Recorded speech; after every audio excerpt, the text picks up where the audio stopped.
Okay, so whenever you're ready. Okay, yeah, so basically, my name's Mr. Egi. I'm a SAC, alum, old boy. I went to school from 7th grade to 11th grade. Graduated from Harvard this past May 2018, and now I currently work at Goldman Sachs. Um, in terms of Black History Month, I think it's super important just because, I feel like we can learn so much from history.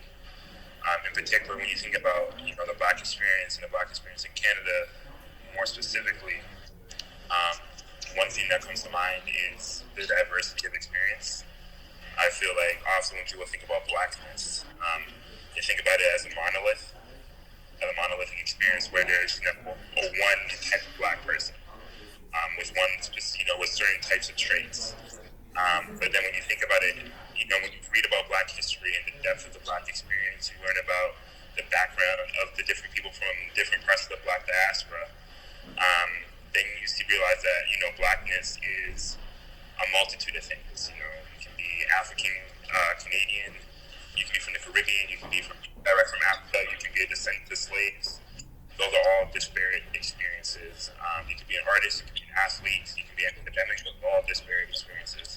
You don't have to be quote unquote hood. You don't have to be quote unquote a nerd. You can be both. You can be an athlete and a scholar.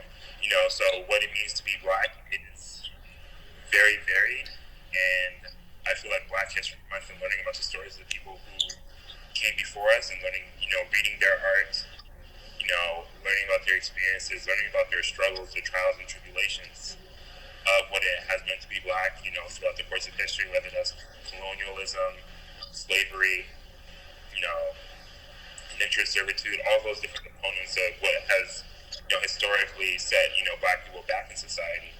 And learning how, through it all, Black people from, again, different parts of the diaspora have encountered these challenges and succeeded.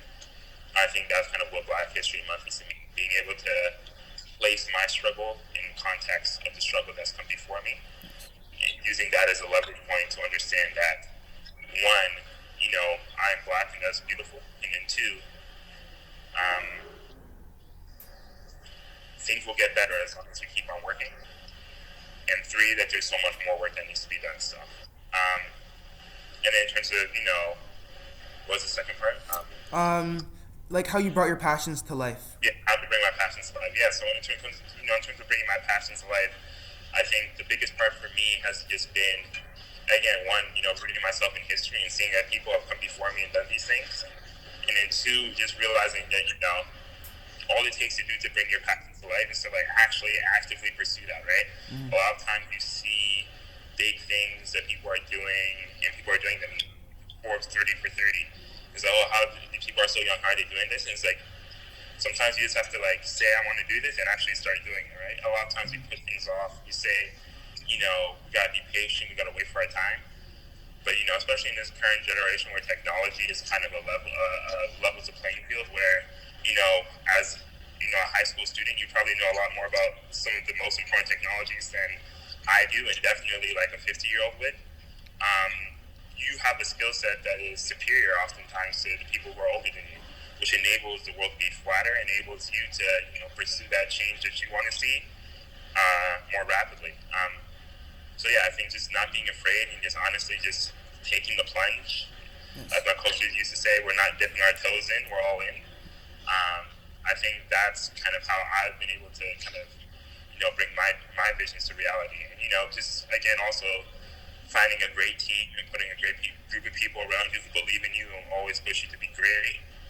I think that's another big component because, it's never one person making anything happen.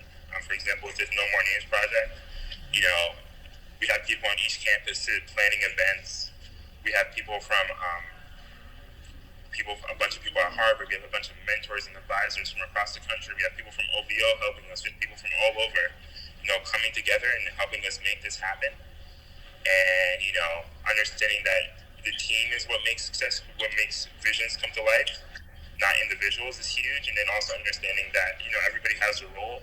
There's a Nigerian parable that speaks about how people in the field would everybody in the field would go pick plants, and there would always be one person drumming, and the drummer and everybody would, and the drummer would motivate everybody. And the story is that the drummer or the motivator is just as important as the worker.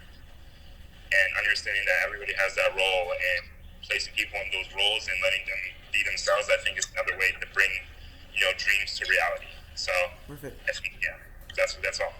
Thank you. And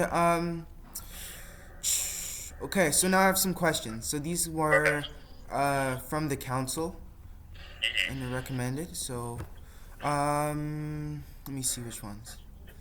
Okay, so what would you want? Like you already touched on this, but what would you want a middle school or upper school student to know about your experience as a Black student at SAC? Yeah, what would I want them to know? I would say I'd want them to know to not be afraid of their Blackness, even if, maybe they're not surrounded by a lot of people who look like them, and understand that uniqueness to, not to change themselves, but to bring them full selves to school. Because, in doing that and being yourself, you're adding to the community, and, you're making the community better, and also, you're happiest. So, sometimes you might feel pressure because, maybe your hobbies are different, than everybody else. Like, maybe you want to play basketball, not go skiing or something, right? Or maybe, you have a different familial background than everybody else, a different culture. And just instead of leaving that at home and becoming someone else at school, bring that with you to school and you'll make the school better. Okay, thank you. And could you speak to your current experience as like a Black man in, I guess, like predominantly white communities of like Harvard and Wall Street? What's your experience been so far? Yeah, my experience has been positive. Obviously there's challenges. There's been times where, for example, I was like one of the top students in my class at Harvard, and there's a time when someone needed help with homework, and I was like, oh, I know the answer, and he was like, oh, no, I'm good. And then he asked someone else, and it's like, okay, whatever. But, there's times, you get overlooked, and I feel it's just giving me a chip on my shoulder to be, there's a phrase I use, leave no doubt, and, there's something to live by in which, there's points at which, people can make decisions like the one that guy made in which he overlooks you. And then if you work hard enough and you prove yourself enough and you are so good that there is no doubt, then that stuff will stop happening eventually. So, obviously that's not the ideal. Ideally, if you work as hard as someone else, you get the same opportunities. But, that's not the world we live in yet. And, hopefully we can build that world. And, to get there, I just have to keep, we all just have to keep working and be exceptional. Yeah. And then one more question.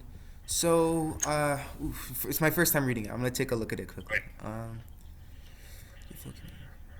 Okay. So, Black narratives in sports have been increasingly addressed in the media. So, do you feel like communities are beginning to come together or becoming more divisive?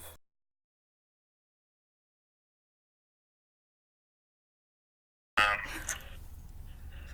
don't know, there's a mix. There's a little bit of a polarization that comes with the proliferation of social media in terms of, people being able to easily be secluded in these different bubbles.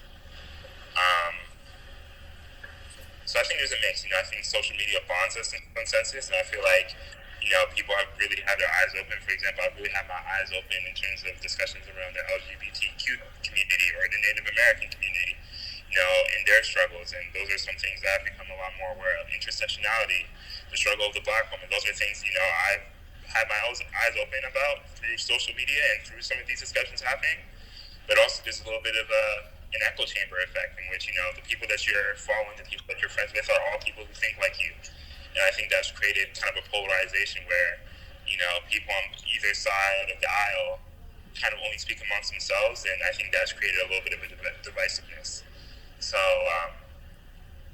in terms of sports, using sports as a lens, I think, for example, I think Colin Kaepernick, Dickie, and Neil has been great for a lot of the community. I think it's brought a lot of people together in terms of, fighting against police brutality. But I also feel like it's been an extremely divisive thing across, when you think about it from maybe a more of a polar standpoint. So I feel like,